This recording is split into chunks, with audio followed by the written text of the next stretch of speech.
I'm gonna post this video just for one of my Tesla friends who has recently gone all in on Tesla and then has sold that position and went all in on Nvidia instead.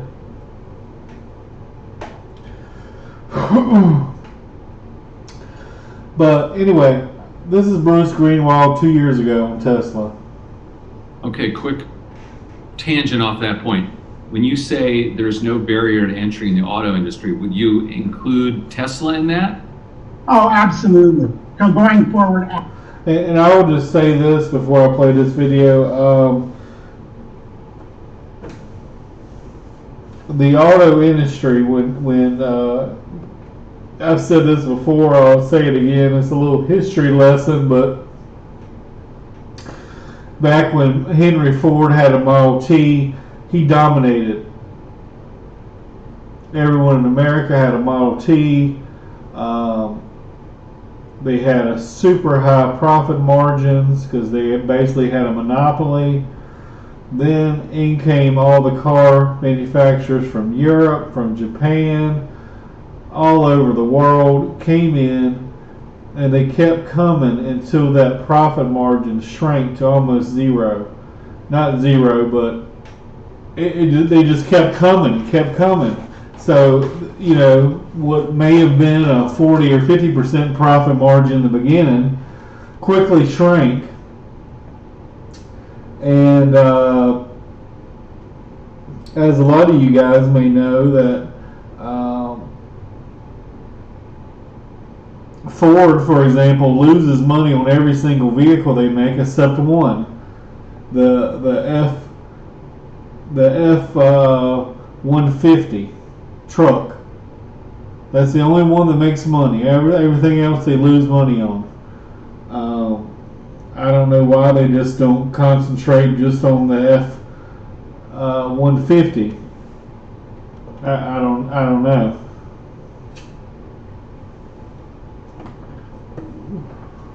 But as a lot of you know, I mean, the government had bailed out the auto industry. There's been many problems over the years. I remember when I was in college, and I want to say it was Daimler and Chrysler had a merger.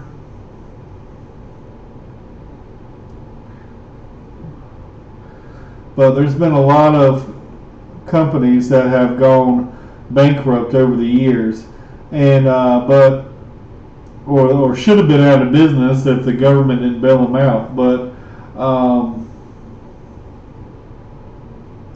to be viable in the auto industry, there's basically no barriers to entry. You can be viable at 2% in the auto industry, as Bruce Greenwald will shortly here tell you.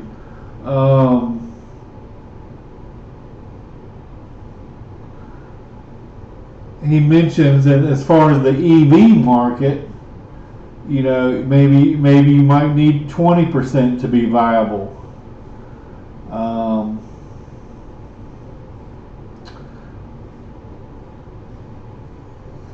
In the regional soda market, you might need 25% to be viable. In the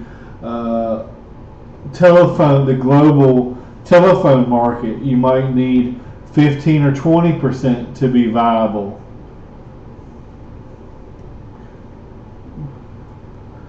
You need some kind of market share. Oh, and the difference yearly in goes up in the car industry about 1% a year. So that is a 2-year moat.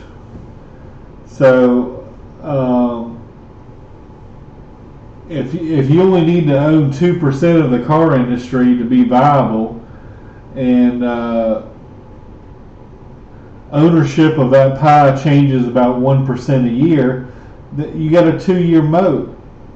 Compare that with Coca-Cola or something that it changes so small. I mean, they got a 150-year moat that no one can even come close to them.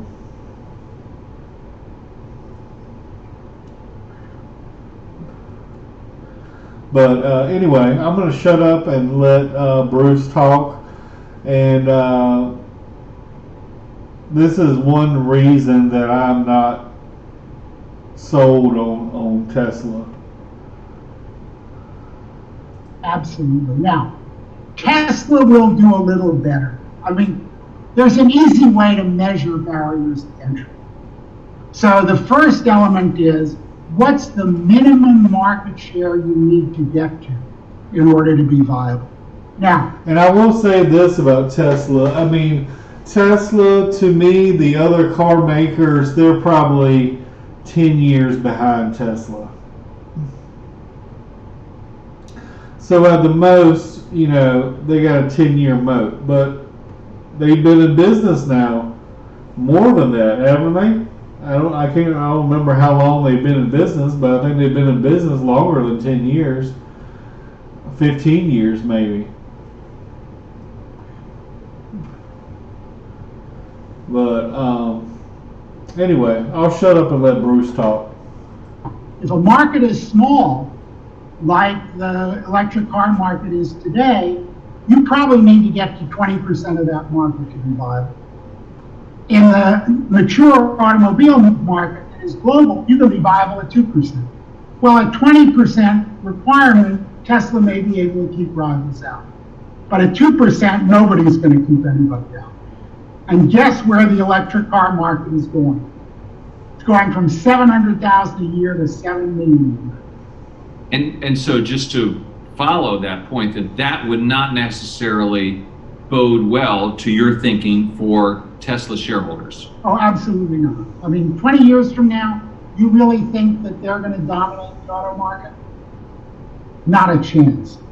And we know what a competitive auto market looks like, because in that market, most of the big companies have flirted with bankruptcy at one time or another. Just to follow quickly, Elon Musk will say, it's not just a car, Bruce Greenwald, it's an ecosystem with a computer connected to a database, connected to solar panels. Yeah, go ahead. And you think other car makers don't have that?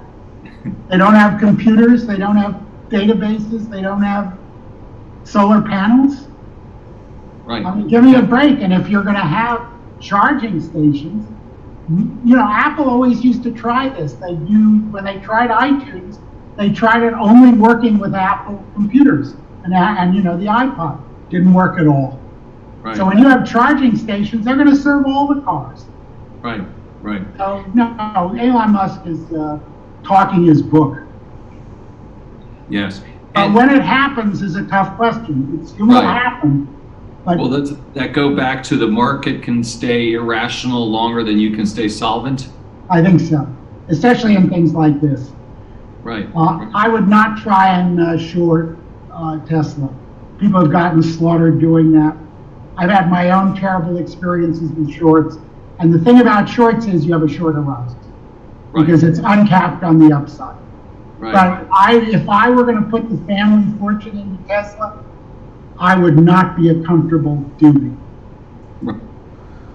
So there you go from Bruce Greenwald. I would not put the family fortune into Tesla.